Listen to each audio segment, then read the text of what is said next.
स्कूलों में हम सब लोगों ने एक कहानी पढ़ी थी, बहेलिया और पक्षी का। कि एक शिकारी आएगा, जाल बिछाएगा, दाना डालेगा, लोभ में फंसना नहीं। लेकिन फिर भी कबूतर और पक्षी बहेलिया की जाल में, शिकारी की जाल में फंसते थे।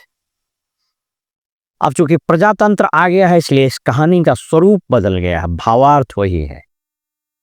नेता आएगा, आपके वोट के चोरी का जाल बिछाएगा, उसमें फंसना नहीं।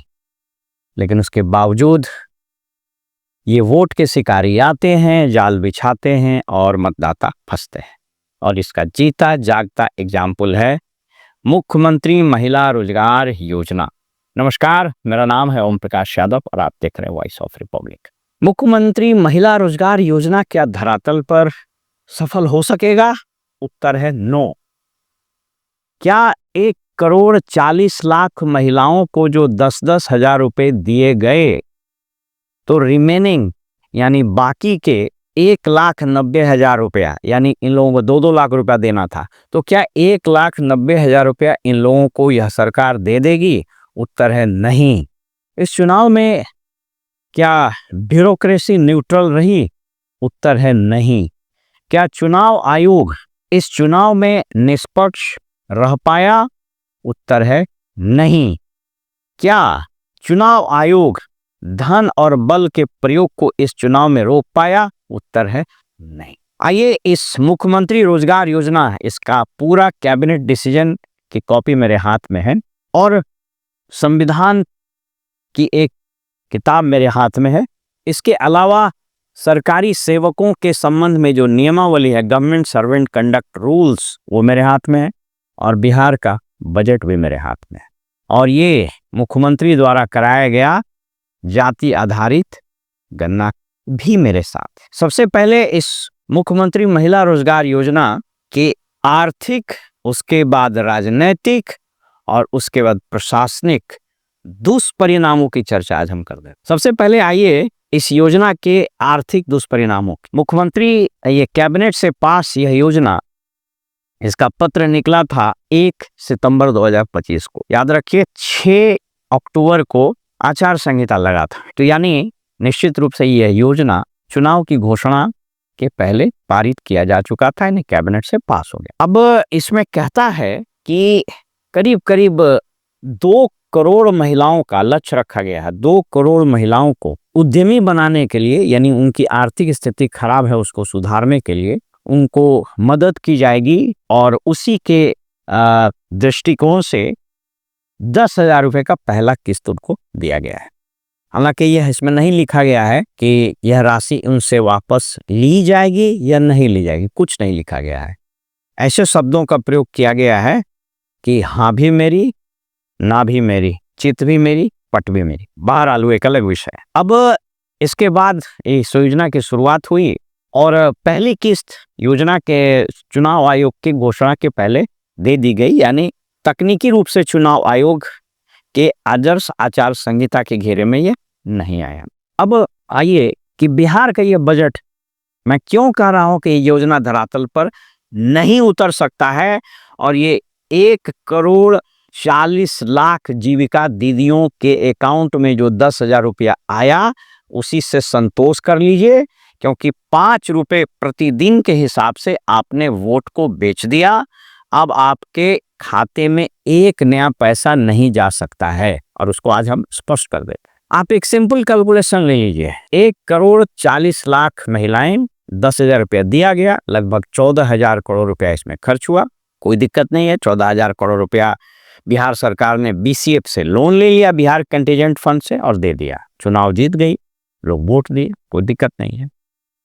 अब जो रिमेनिंग पैसा है 1,90,000 रुपया, जो बाकी पैसा 1,90,000 रुपया है, वो देना है। तो 1,90,000 गुने 1,40,00,000 जोड़ लीजिए। इसका कैलकुलेशन सीधा है, कैलकुलेटर निकालिए और जोड़ लीजिए। ये होता है 2,66,000 करोड़। यानी अगर बिहार सरकार इस योजना को धरातल पर लाना चाहती है अगले साल से, यह साल तो अब खत्म होने वाला है, अभी तो इनका शपथ ग्रहण, उसके बाद विजय यात्रा और जिसको बोलता है ना शादी का नाचे गाना में भी लोग व्यस्त रहेंगे। तो अगले साल अगर इसको लागू करना है तो बिहार सरकार को चाहिए 2,66,000 करोड़ रुपया। बिहार सरकार का बजट कितना है? अभी जो साल चल रहा है इसमें बिहार सरकार का बजट है लगभग 3,17,000 करोड़ रुपया। सप्लीमेंट्री वगैरह जोड़ दीजिए तो आप मान लीजिए 3.25 लाख करोड़ रुपया। अगले साल सरकार बहुत खुश होगी तो 3.5 लाख करोड़ या 3,70,000 करोड़ हो जाए। उसमें अभी जो ये बजट का आंकड़ा बता रहा है कि 2,01,35 करोड़ रुपया इनका स्थापना और प्रतिबद्ध व्यय, यानी ये वो पैसा, ये वो धनराशि है जिसको खर्च करना ही करना है। जैसे सैलरी, वेतन, पेंशन, जो सूद लिया है सरकार लगभग 4 लाख करोड़ रुपए का लोन लिया है सरकार, उधारी लिया है, उस पर लगभग 46,000 से 50,000 करोड़ रुपया हर साल आप सूद और मूलधन लौटाइएगा, वो हो गया। कुछ मेंटेनेंस है साहब लोगों का, जज साहब लोगों का, गवर्नर साहब का, बड़े हाकिमों का बंगला, नया मंत्री बना उसका गाड़ी, ये सबको खरीदना ही खरीदना है। तो ये सब मिला करके 2 लाख करोड़ से ज्यादा का ये होना ही होना खर्चा है। तो मैं मान के चलता हूं कि अगले साल का बजट मान लीजिए कि बहुत खुश होगा बिहार सरकार तो 3,75,000 करोड़ रुपया का बजट लाएगा, जिसमें कम से कम 2.25 लाख करोड़ रुपया इनका स्थापना और प्रतिबद्ध व्यय में खर्च होना ही है, क्योंकि अब तो सैलरी भी बढ़ेगी, उनका डीए बढ़ेगा, सब बढ़ेगा। तो 3,75,000 करोड़ में 2,25,000 करोड़ निकाल दिए, बचेगा कितना? 1.5 लाख करोड़ रुपया आप निकाल दी। अब अगर इस योजना को लागू करना है तो आपको चाहिए, सिर्फ इसी में चाहिए 2,66,000 करोड़, यानी आमदनी 98, खर्चा रुपया। मैं मान के चलता हूं, चलिए आधे आप लागू कीजिएगा, आधा अगले साल कीजिएगा, तब भी लगभग 1,33,000 करोड़ रुपया आपके पास पैसा ही बच रहा है, 1.5 लाख करोड़ रुपया। तो बाकी योजना का क्या होगा? बाकी विभागों का क्या होगा? तो शिक्षा में क्या दीजिएगा, तो स्वास्थ्य में क्या दीजिएगा, तो सिंचाई में क्या दीजिएगा, अशोक चौधरी जी को जो विभाग है RWD जिसमें लूटपाट हुआ उसमें क्या दीजिएगा, श्रवण कुमार जी को क्या दीजिएगा, मदन सहनी जी को क्या दीजिएगा, बाकी जो जितने विभाग हैं उसकी योजनाओं का क्या होगा। इसलिए पहली बात तो ये समझ लीजिए कि इस योजना को जो जीविका महिला, जो जीविका दीदी लोग 10,000 रुपया लेके वोट दी है, इसको ऐसे करके मोड़िए, अब मोड़ करके इसको डस्टबिन में डाल दीजिए, क्योंकि शिकारी आया था, जाल बिछाया था, लोभ में आप फंस चुके हैं। बिहार को 5 साल आप लोगों की कृपा से आप लोगों को प्रणाम करते हैं, ये डुबाई, या फिर जिन लोगों ने इस लोभ में आके दिया। 10,000 रुपया योजना महिलाओं को दे देना ये दिक्कत नहीं है, दिक्कत कहाँ से शुरू हुई है अब उस पर आइए। तो मैंने कहा था कि इस योजना के 3 दुष्परिणामों की चर्चा आज करेंगे। आर्थिक दुष्परिणाम की चर्चा मैंने कर दी, ये वैसे ही उसी टाइप की घोषणा है जिस टाइप की घोषणा तेजस्वी ने किया था कि हम हर घर के सरकारी नौकरी दे देंगे। तो न तो वो संभव था न तो ये संभव, कि वो एक शेर है ना कि हमको मालूम है जन्नत की हकीकत, लेकिन दिल के खुश रखने को साहब ये ख्याल अच्छा है। तो दिल के खुश रखने के लिए ये खूब अच्छा ख्याल रहा। अब आइए प्रशासनिक, कैसे 1,40,00,000 महिलाओं को वोट दिलवाया गया और उनके परिवारों को भी वोट दिलवाया गया, ये आपको बता देते हैं। इसकी तैयारी सितंबर 1 तारीख से ही हो गई और वीडियो कॉन्फ्रेंसिंग के माध्यम से राज्य के बड़े हाकिम, मुख्य रूप से उसमें ग्रामीण विकास विभाग, विकास वाले विभाग साहब में, और बड़े बड़े हाकिम, मुख्यमंत्री के आवास में बैठे हुए हाकिम, BC वार्ड DMs को ये कहा गया कि पैसा उसा तो खैर चला ही जाएगा, इलेक्शन में आप इसका रास्ता निकालिए कि कैसे ये लोग वोट दे, क्योंकि खाली पैसा दे देने से भी वोट लोग नहीं देगा।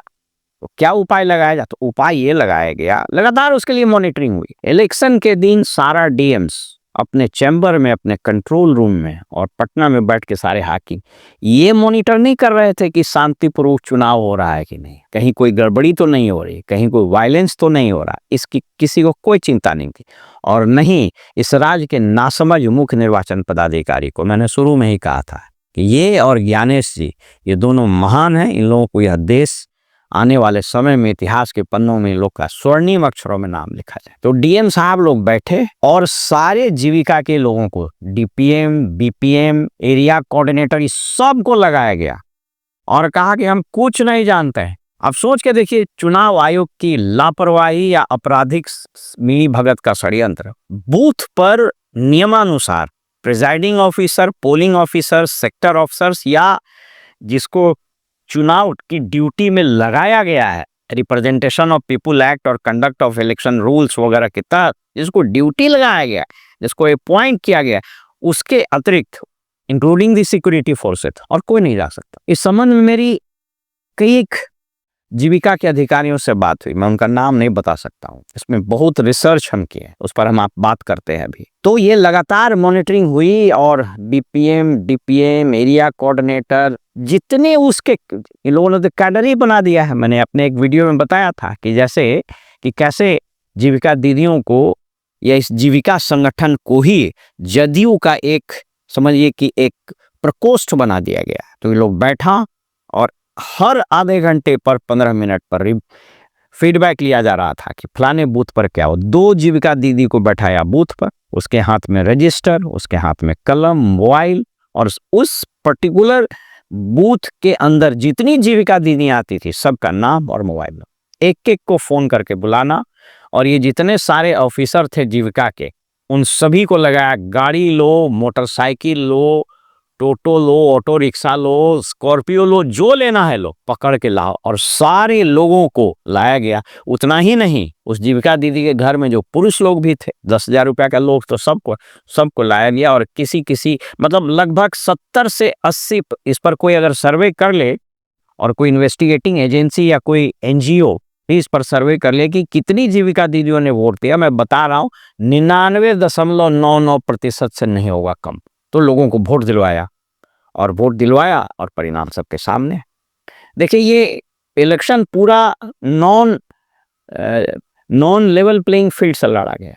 यानी इसको ऐसे समझिए कि कोई एक रेस है 200 मीटर का, 200 मीटर को कोई दौड़ है, उसमें 3 प्रत्याशी या 3 उम्मीदवार, 3 धावक दौड़ रहे हैं। तो पहले 2 धावक को मार्ग पर रखा गया है 0 मीटर पर, और एक धावक को यानी एनडीए मान लीजिए, इसमें 3 धावक मान लीजिए, महागठबंधन, जनसुराज और एनडीए, मुख्य रूप से ही 3 धावक थे। तो महागठबंधन और जनसुराज को वो 200 मीटर के रेस में मार्ग पर खड़ा किया गया, एकदम स्टार्टिंग लाइन पर, और एनडीए को खड़ा किया गया लगभग 40 मीटर, 50 मीटर। यानी हर पर एश्योर्ड वोट जीविका दीदी और उसके परिवार का लगभग 30 से 35 हजार पड़ा। तो जो महागठबंधन के लोग जीत पाए या और लोग जो जीते, सोच लीजिए कि उनको कितना प्रचंड बहुमत मिला होगा। क्योंकि पहला तो उनको वो 32,000 का दूरी पाटना था। वैसे समझिए कि कोई इतना तेज धावक हो कि वो 40-50 मीटर पहले पार कर जाए तब ये रेस जीत जाए। तो जो कैंडिडेट्स जीत गया है, हम तो उसको सलाम करते हैं, क्योंकि आपके वोट में से सबसे पहले 32,000 तो ऐसे ही माइनस हो गया। यानी आप जब 1 से शुरू कर रहे थे तो एनडीए वाला 32, 33, 34,000 से शुरू कर रहा। तो ये पूरा मैकेनिज्म हुआ जीविका का। मैंने आपको ये किताब क्यों दिखाई है, गवर्नमेंट सर्वेंट कंडक्ट रूल्स और all India services conduct rules 1968।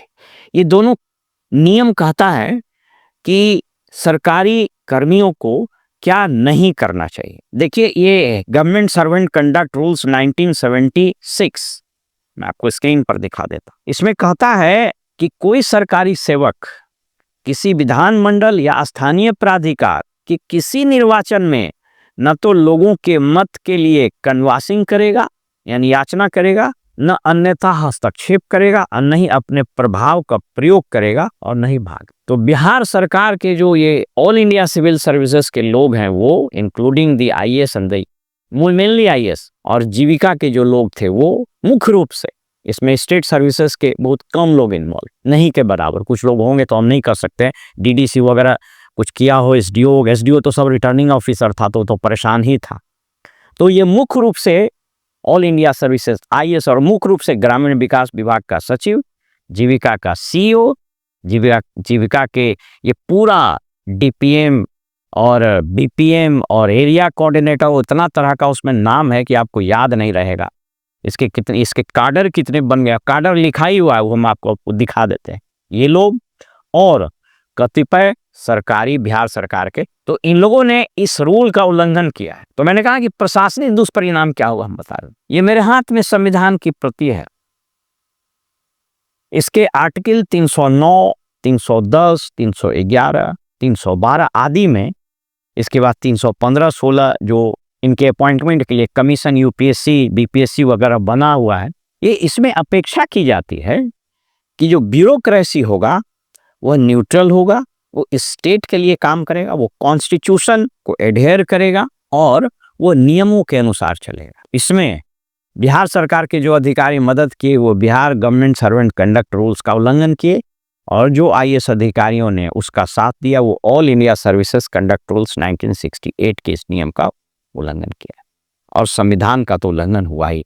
तो दूसरा मैंने कहा ये प्रशासनिक आर्थिक कुपरिणाम के बारे में मैंने बता दिया कि इस योजना का कोई भविष्य नहीं है, यह योजना कूड़े के दान में फेंका जाएगा, क्योंकि अगर ये लागू हुआ तो स्टेट 2,66,000 करोड़ रुपया कहाँ से लाएगा।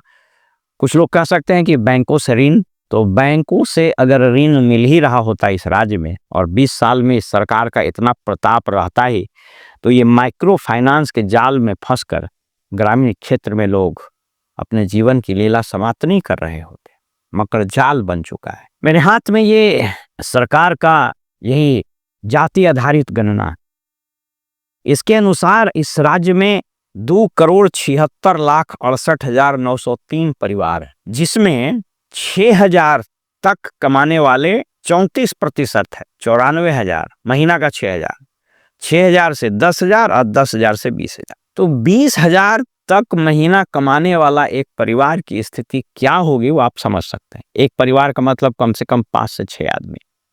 तो मैं मान कर चलता हूं कि 0 से 20,000 रुपया तक जो लोग परिवार कमा रहे हैं उनकी स्थिति बहुत खराब है, और उनकी संख्या होती है इस 2,76,000 परिवार में 2,26,000 परिवार ऐसे हैं जो समझिए कि गुर्बती का जीवन जी रहे हैं, और उसकी संख्या होती है 81.80, यानी लगभग 82%।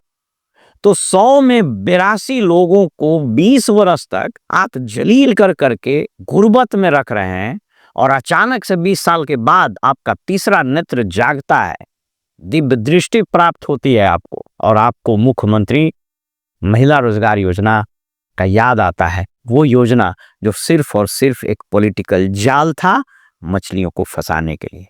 तो जिन अधिकारियों ने इसको फंसाया है उसने वो प्रशासनिक कुपरिणाम के लिए तैयार रहे हैं। कुपरिणाम से मेरा तात्पर्य है कि अब ये ट्रेंड बन गया। इस संविधान ने यह अपेक्षा की थी कि जब देश आजाद होगा और जो ब्यूरोक्रेसी होगा वो तटस्थ रहेगा और वो कॉन्स्टिट्यूशन और रूल के हिसाब से काम। तो आपने ट्रेंड सेट कर लिया, तो जब आप नहीं रहिएगा कोई दूसरा आएगा वो भी यही कहेगा। इसलिए जब आपने अपने नियत को, अपने ईमान को बेचा है, तो आपको कोई मोरल राइट नहीं है दूसरे के ईमान बेचे जाने पर आपत्ति करने का।